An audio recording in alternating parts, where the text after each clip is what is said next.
welcome to Bad Marriages in the Bible. Welcome back, everybody. I'm Kate. I'm Sean. And we are the co-founders of Dandelion Ministries. And we love to share the grace of Jesus Christ in your place of need. We do that through creative means. We host retreats. We use visual art and music to break down our defenses and share the gospel in a way that hits home. That's right. And we also enjoy doing those. We're makers ourselves, and we enjoy doing those. And so we love to communicate God's grace through things that we love to do. Mm-hmm. So in this podcast, we are looking at the bad marriages in the Bible. Though this poem that we are, or this series of poems that we're looking at in the Song of Solomon, seems like they're pretty great marriages, actually. All of these poems, they're super happy. They have a very vibrant sexual life. So that's great. Yeah. The funny thing is it's packaged and attributed to King Solomon, who literally had 1,000 women in his life. 700 of them were officially his wives, and 300 of them were his, contracted girlfriends or concubines. So nice. Marriage challenged women. What's that PC way of saying that? I don't know. It's so. Yeah, I mean, it's like they're more than prostitutes. I don't know. It feels like a concubine is one. They like stay with him. They're like his one step above. Yeah, they're also his ladies. There's ladies who stay in his house. There's ladies. And back then, polygamy. He was like, "Hey, I'll take care of you." It was like this lovely gift that he was sharing with all of these women. All of the protection, and they're not going to be starving or dirty or cold anymore. They're going to be like under his protection. Yeah. Hey, guess what? You can be one of my concubines. What do you think? It's like his pickup line. Oh, he's still my heart. So I get to be one of many. Right. Probably never to see you again. So that is what is so ironic about this poem. That it's like this tribute to marital love and what sexual intimacy can be in marriage. And we keep kind of making that argument just because the poem itself, the book itself, makes that argument, because the wedding ceremony is dead center of the book. And we've been explaining it kind of is the umbrella that overarches all of the series of poems within the book.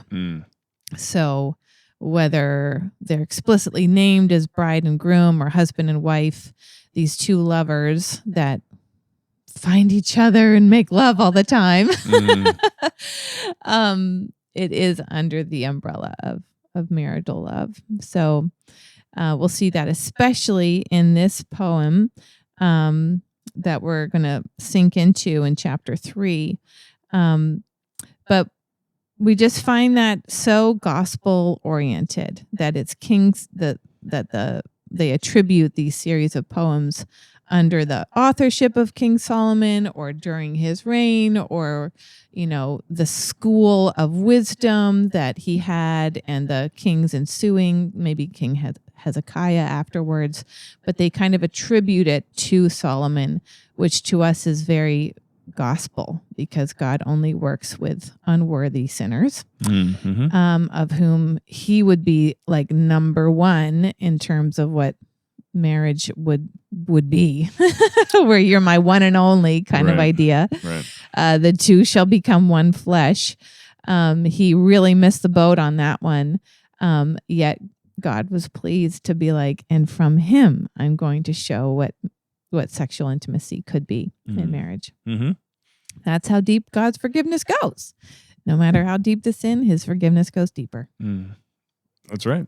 Yes, it's a very powerful message for all of us, that in our weakest places, he brings about the biggest redemption, right? Yes. Which is why we're talking about all of all these marriages and why we're talking about Solomon in his book. So, That's right. And the trajectory of Scripture we can see is not one that supports polygamy. It's one that really the husband is meant to leave his family and cherish his wife and become one flesh with her, and the same with the wife. mhm. So that is the vision of marriage, and that's where it goes in the New Testament. And we see that in this series of poems, as it's this one man delighting in, and really this book is actually the woman's book. It's the bride's book. It's her desire and delight in her freedom with her husband. So she has 2 times the amount of dialogue and words attributed to her than the groom. And so it really is a picture of her being free in this state of being loved. Right. Yeah, showing what happens to us when we are loved. Yeah. This is what our response is. And it shows the power of it to us, and in that sense by itself, it is, very consistent with what we talk about all the time on this podcast, which is the difference between a word of law and a word of love, word of gospel. And when we talk about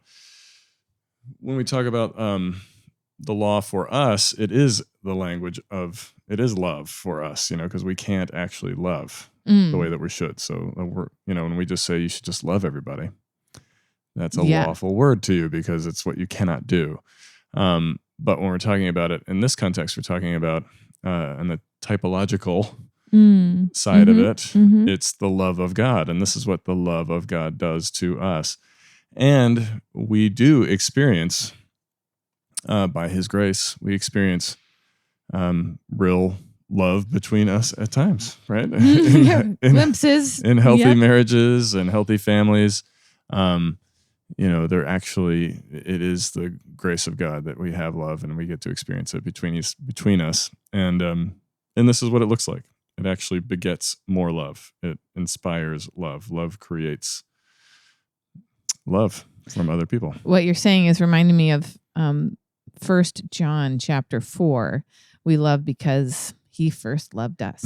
God first loved us, and he came to us first. And Jesus is the ultimate bridegroom who came to us first and called us out of that place of hiding and showed us the depths of God's love for us. Right. And that birthed love in us. That's right. So, and today we're going to see the other side of that comes with it when you feel very loved by someone and you feel very met and cared for, and they're just the best thing ever to you. Then there's also the combined feeling. I don't know what the word would be. It comes with it. The reality that you're going to hurt at times, or you're going to miss that person, or you're going to worry about missing that person, or not having them on some level. And that's just another very human thing that we're going to see in this book. And it's really in the beginning of chapter 3. It kind of begins as a dream sequence. It's kind of, we're getting into her psyche a bit, and having been loved so deeply by this guy, and this is what we all feel. I mean, we all know this. It's like teenagers in love. Kate and I went through this. We were high school sweethearts, and it annoys the parents all the time, but it's just like you just feel like you can't live without them. If you want a great depiction of this, go watch Dan in Real Life with Steve Carell, and one of his daughters is just head over heels in love with this young kid, and they're She's teenagers. like 15, yeah, and you're like, they obviously don't know what they're doing. All the adults kind of look at them that way, but they're actually this unbridled kind of emotive, just emotion, and she's just, they can't live without each other. It's just like it's Romeo and Juliet. There's so much like, oh no, tragedy and pain combined with the deep love and the way that person makes you feel and how you feel so safe and at home with them and everything like that. So it's just like, I can't live without you. This is all of love songs out there. It's like, this is it. And so anyway, we're going to get into that. That's right. So we sink into her subconscious, into her emotional life. Chapter 3, verse 1, on my bed at night, I sought him. So that has led commentators to be like, we're in her dream. She's searching him from her bed, searching for him from her bed in her thoughts and in her dreams. Yeah.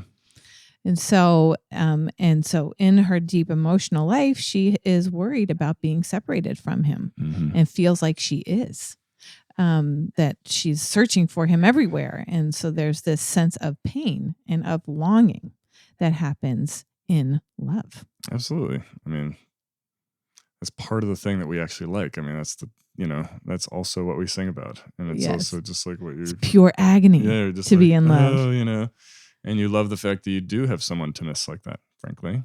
It feels good. And we were watching Masters of the Air, which I highly recommend to all of you. If you haven't seen Band of Brothers, stop what you're doing right now and go and watch it immediately. Band of Brothers. You have hours ahead of you of beautiful, heart-wrenching. You're just going to cry your eyes out. These are all World War II epics that were spawned off of Saving Private Ryan. This is Tom Hanks, Steven Spielberg, and they're excellent. So Band of Brothers is the best one in my opinion, and then there's The Pacific, which is a little more gruesome, but it also depicts how bad it was. It's rough, yeah. So, this all has a point, everyone. And then we get to Masters of the Air, which is... It's rough because war is rough. It's rough. Masters of the Air is about the bombers. That's out on Apple TV. And but there's a scene where the two main characters are walking, and they're in a prisoner of war camp. And they're talking about this, and one of the guys is like, he's connecting with the fact that he doesn't have much to go home to because he doesn't get any letters. And his best friend, has a girlfriend and all this stuff, and they've been apart for whatever it is now, a year and a half, 2 years, and like but he's getting letters from her, and there's this longing and this pain there, and the other friend is hurting over that, lamenting that he doesn't have anybody that misses him right now. That there's in that the reality of not having someone to long for increases the pain on some level, just it like highlights the fact that like, oh, I wish I had someone that missed me. I wish I had someone that was hurting for me right now. And so anyway, that was my little long illustration of getting us to that point of just, this is something actually that we do really appreciate and love about love, that somebody out there misses me. That's right. It is a beautiful part. And I want to say two things about that. One, there is this preaches to all of the celibate monks and nuns who studied this during the Middle Ages and saw a lot in this, because that is how I'm sure they took it in a way that might be a little bit different, but Jesus is always longing for that lost sheep. He's always going after and sees the one that has left the fold and sees that place of sin in all of us and the place that needs to be brought back to his forgiveness and brought back to his love and brought back home. And so that's the life of a believer, is Jesus very active through the power of his Holy Spirit, making the cross relevant to you over and over again, and speaking that word of forgiveness and belonging and love and casting out those fears and bringing you back home, because we're all King Solomon in our hearts. We're like, whoa, that guy was like really out of control. But as far as idols, all of us are a King Solomon with the different idols and the different misplaced loves that we have in our hearts. And so, Jesus is that, is in this case would be like the bride figure who is going after the groom who is missing for some reason. But they are reunited very quickly. And so that would be the word of gospel, I would think, for all of us, whether you're married or celibate or single. Just single, maybe not celibate, but you're still hurting in there somewhere. And So all of us who are suffering with sin, that we have someone always at work seeking us out and bringing us home. So that is a good gospel word It is. for all of us there. But then within marriage, to enjoy and to give space for, in a real place for, longing and feeling that uncomfortable feeling because you love that person. Sure. Yeah. I mean, I don't even know how to really put words to it, but I think I've said it before on here, but it's one of the things that happens where you really desire each other so much that it just hurts. It hurts because there's like a feeling of like you can't get enough of each other, right? Yeah. And that's what I hear in this. I mean, in the idea of separation, like it happens. When we travel or something like that, like you're separated, or just I remember when we were dating and we were engaged and all of that there was such an intensity to the absence, and so when we would get together, it was like made it even harder because you knew we were only going to be together for like 2 days or whatever it was, and then we'd have to go back to school because we were long distance for a long time, and that longing is there. It's just part of life, and then we started living with each other, and you saw me all the time early in the morning. Yeah, it's true. And she's a morning person. Going to the bathroom, brushing teeth, all that stuff. And so this still preaches, to those who have the deep familiarity, perhaps contempt that has been birthed with that. Or the other thing I think about is, being just like thinking of all of us as King Solomon's at heart, and my own, addiction recovery. It's so easy to numb out. And so instead of feeling that longing or, gosh, this is going to be a hard season, Sean's going to be away, I'm going to have all this extra stuff on my plate, I've got all this stuff to do, instead of feeling that longing and letting that hurt in a good way, instead, hey, let's eat at that longing and numb that thing out and get some dopamine, or get totally anxious or busy and not feel those things. That would be so natural for me to not feel that longing. So I read this poem and that strikes me. There's this place for feeling that pain and that desire for each other. That is something that God restores in you through his forgiveness, through his finding you and making his cross relevant to you. He'll restore a sense of being alive and of longing for each other that way again, versus being like, oh, it's great you're back. I've been, binging and I now have a shame cycle while you're gone, or, whatever your bag of tricks is to numb out or to not feel a negative emotion. And so that is, I see that in this poem. There's that place for real desire and aching for each other that, we rarely want to feel. Mm-hmm. But that is something that Jesus restores in us. And that's part of being fully alive. Yeah. And part of passion and part of wanting each other. And you feel good about yourself too when you're able to go through a time of separation, and he's given the grace to really take care of yourself and to feel all those, feelings of missing or longing for each other. And then the reunion is so much better, so much cleaner without all of the numbing part. That's true. No, it's absolutely right. And it is full humanity, being able to feel the full scope of emotions, as you're saying. And we do numb out. There's a couple songs that are coming to mind. First of all was Nazareth, the band Nazareth from the 70s, which you all know, I'm sure. Scottish hard rock band. Really Scottish, really.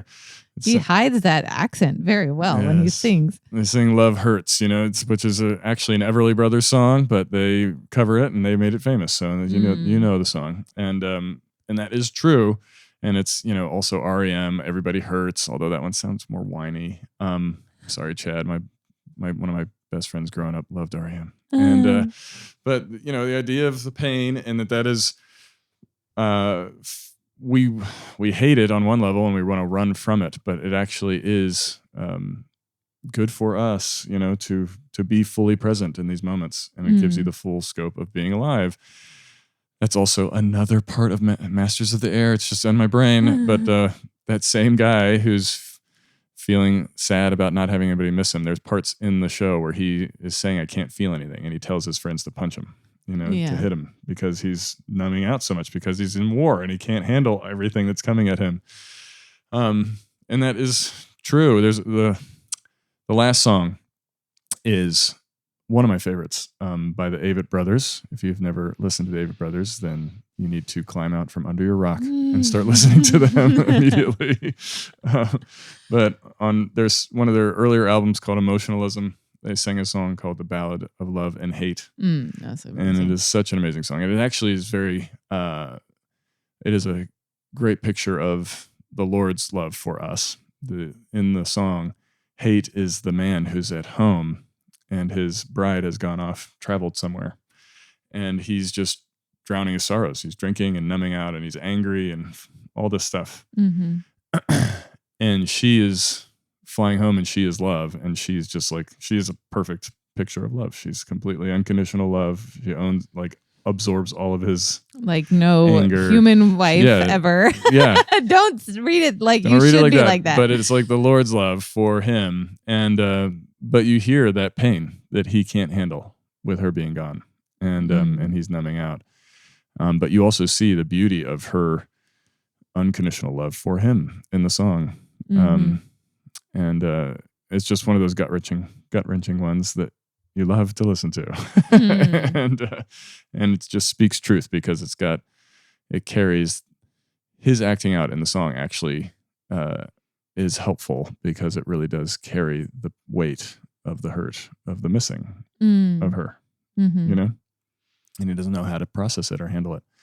And it just feels incredibly relatable for us as people, Well, that's right. I mean, we're all bearing that pain of the lack of attachment the way we needed as a child, because we have imperfect parents. We're imperfect parents. We try. Everybody's trying their best. Everybody is doing the best they can with what they've got. But we're all King Solomon's at heart. So there's a lot of things going on. And then you bring that desire and that need for attachment into a married relationship. And so then eventually that unquenchable need that your spouse cannot fully satisfy. Nobody else can fully satisfy. God has to satisfy it and heal that in you, and give you sort of a network of places to receive that kind of attachment. But ultimately, it has to come from him first. And he attaches to you. He's always been attached to you, but he'll speak that promise of attachment, which we see in this passage, and then helps you attach to yourself, and then helps you attach to others. And so that ballad of love and hate, he's ruining himself because he's missing her, because he's needs that attachment. And without it, we turn to all sorts of other things for help. But really, Jesus is the true source of that attachment and that love that we need. And that then spills out into your other relationships and helps you genuinely attach without the aids of alcohol in the love and hate case, or without the other aids, but as your naked self with their naked self. And so that is one of the promises I see when we were thinking about it, as like Jesus is the bride finding the groom in this case and bringing him into the bride's birth place where she was born, bringing her into her mother's chamber where she was born. It's that promise of just being known and of always having the Lord finding you and bringing you home to Him. Yeah, I mean that is exactly the way it is. We hear it in Scripture so often, the expression of the experience of feeling separated from God. We see it in the Psalms, which Jesus quotes obviously from the cross, and Jesus is the one who actually did feel that and knew that separation for us on the cross. That is Easter week, or it just was Easter week, and so we see that is a human experience where it just feels like God is far from us. Why are you so far from me? You read the Psalms and you'll hear it so many times. And how long will you discipline me? How long will you forsake me? All these kinds of things, because that is how we feel so often in life with different circumstances coming at us. But the truth of the matter is that God has actually never left us. I mean, that's the good news, as you're saying. Like, Jesus has come after us. He's the initiator. He's the one who has created us to be attached to Him, and He continues to come after us when we push away. And that's another part of that song about love and hate, is that the husband, which you think they're husband and wife, it seems, is so scared of his own emotions, like the depth of his pain, he can't handle it, and so these are his defense mechanisms. I'm gonna drink, and then when she comes home, he even like acts indifferent, even though he's completely self-destructing. He's just like, what? I don't even care, kind of thing to her, and yet she just continues to pursue him. It's just like, I'm sorry, I was gone for too long, and like, you're mine, and I love you, and that's it, and she just keeps coming after him. And that's the truth of our experience with the Lord so often too, is that it frightens us. I mean, maybe I'm just speaking for myself here, but the fear of the detachment, the fear of being abandoned, the fear of rejection makes us, we can't even cope with feeling that. So we numb out, like you said, in some way, shape, or form. And then we even get aggressive in our defense towards the person we need, if that makes sense to you. Like, Absolutely. We need Jesus so badly, and yet we get angry at Him and we push away. It's just like the hurt child. I mean, well, that's where pushing while the parents picking them up. That's right. That's where that you're really getting somewhere. You think we're fighting, I think we're finally talking, Jerry Maguire. Yeah. But when you are really acting out there, that is truly the young child in you at the point of trauma, at the point of where you didn't get what you needed. Because when you say this all the time, when you were a young child and you weren't getting the kind of attachment and love you needed from your parents, it was life or death. And that's how you felt at that point. Like, oh my gosh, they don't pay attention to me, I'm going to die. I can't take care of myself. Yeah, I don't know how to make my mac and cheese. I don't know what to do. I can't even go to the bathroom. That's right, I can barely wipe my own butt. And they don't stay connected to me, I am in trouble. And that subconsciously. You're not even thinking this through and you also are just desperate. That's the thing, as a kid, all of that is real. Like, all the practical aspects of, like, if they separate from me, I'm screwed. But you don't even get there. And that's what I love about children, because you don't even get there, because all you really feel is the separation emotionally. Like, I am so desperate for your love and affirmation.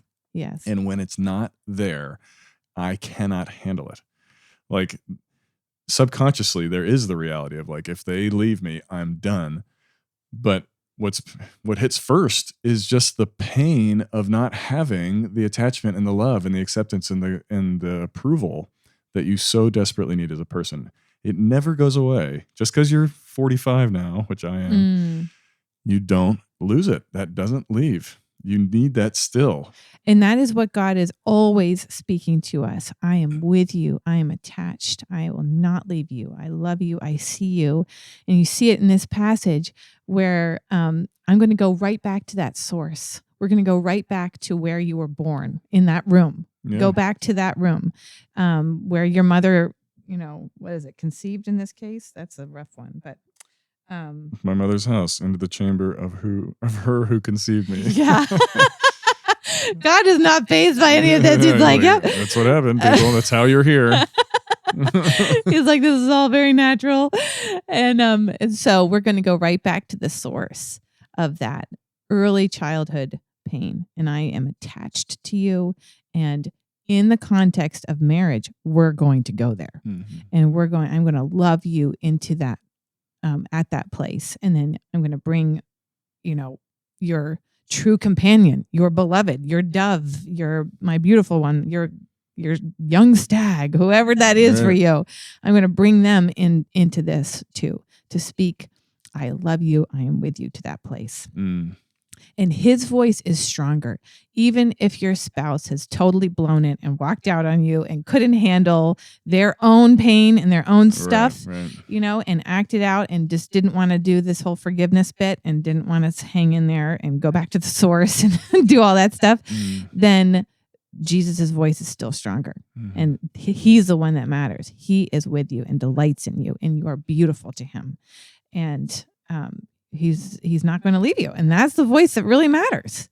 And he will bring new life. He will bring new life and new community and intimacy in a different way, or a new way out of this. So that's a promise for all people, even those with who have only known pain in this area. But it is also a hope in his vision for marriage, what that would be. Let's go into the chamber, back to the source. I want to know you at the source, and I want to be a part of God attaching his love to you where you need it most, at that source. Yeah. And it just made me want to say one more thing, and that is because there, as we've said this so many times, but because there's safety, because there's actual love and acceptance and everything you just said, it melts the defenses. It actually allows you to finally get honest and go to the source, right? Now we can, because I actually trust you. There's a part of me that's always still kind of scared this is going to backfire, right? Right. On some level, this is how marriage is like one of the most intense kind of sanctification things that God uses. Like, you get married or you get into a deep relationship with somebody, it's like, oh my gosh, this is pulling out all the stuff. Love hurts. Love hurts. We're screaming out with Nazareth. But that's the thing, is like, actually now there's a feasibility structure, for lack of a better phrase, for you to actually go to those places that you've never gone before. You just have been terrified to go to. You've kept them locked away. But the Lord is already there, and he is taking you into those places, and you actually start to your defenses start to come down. He starts to break those things down, and he does it through his love and his graciousness and his just constant pursuit. The child that is, you're picked up into the arms of the parent, and you've got your stiff arms out pushing as hard as you can away, and the parent just not stopping to love and to hug, and then eventually melting, eventually giving in and needing it so desperately, wanting it so desperately. And that is what I think is so beautiful about this little section in chapter 3, is the bride is not afraid to pursue, but to also admit. Like, that's the thing we're so scared to do, is admit our need, that our need is so intense, because if we can admit it, we'll also be admitting the fact that we can't meet it. I can't meet the need. I need somebody from outside of me to meet this need. And that scares the hell out of me, because that means I'm dependent on someone else. And that means I'm out of control, and I don't have the ability to meet this thing. And that is what scares Americans, for sure. It scares everybody, but Americans more than anybody, because we all think we're supposed to be these rabidly independent people. And to be that needy is terrifying. And that's why we go about trying to meet our needs in all these illegitimate ways, right? Our best thinking got us here. It's the motto of the addicts in 12-step rooms. And that's what I love about this passage. You actually see her saying, like, I need him so bad. I'm desperate. Like, where is he? And there's this and it's just like, oh, it's a little uncomfortable to read, because you're like, oh, cool it, lady. Like we actually say this all the time, like you shouldn't need anybody that much. Oh, You should be able to just depend on yourself. Like this is our Especially mantra in our now. culture Yeah, in our right culture. now. Yeah, it's like it's very anti-marriage, very anti. don't be dependent. That means you're weak. Like these are the things we say now. But the truth is like, yeah, you are weak. And we're actually desperate. We need other people. And getting in touch with that is a scary thing for us. But it's possible when there is safety, when there is that love, that undying, nonstop love for us.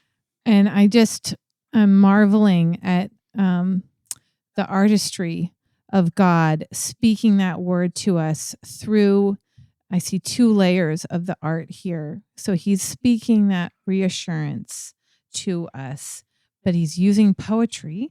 So art always gets through your defenses. And he's also using a dream sequence, which gets you immediately into emotional life. Right. There's no and so he's using this, boundaries here. Yeah. He's using the subconscious and the poetic language to speak to us so that we can really relate to what that feels like of like, oh my gosh, I've been left alone. I've been abandoned.